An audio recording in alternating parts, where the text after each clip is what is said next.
Tonus Laboratorio del Piede, centro altamente specializzato nella costruzione di plantari su misura, dedica nuove tecnologie di rilevazione dei carichi posturali per dare voce alla filosofia di benessere che lo caratterizza.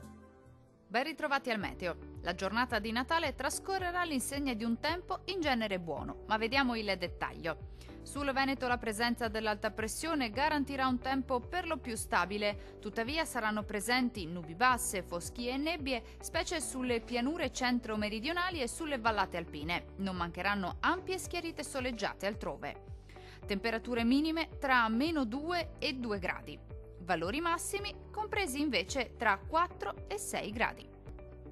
Vediamo ora che tempo farà sul Friuli Venezia Giulia.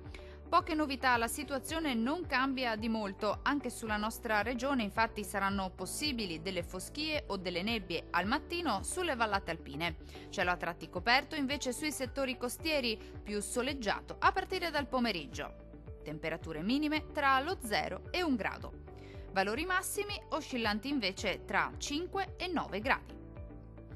Vediamo infine la situazione meteorologica del Trentino Alto Adige. Bel tempo ovunque, con ampio soleggiamento su tutte le province. Il cielo infatti si presenterà poco o parzialmente nuvoloso su tutti i settori della regione, salvo per qualche addensamento innocuo sulle aree alpine di confine. Temperature minime tra -5 e 0 gradi. Valori massimi compresi invece tra 8 e 9 gradi circa.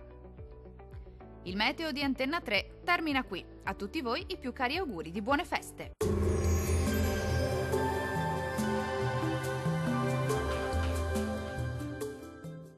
Tonus è il miglior negozio di calzature moda comoda. Qui troverete il più vasto assortimento di calzature Fratelli Tomasi, eleganza e comodità, perché camminare è vivere.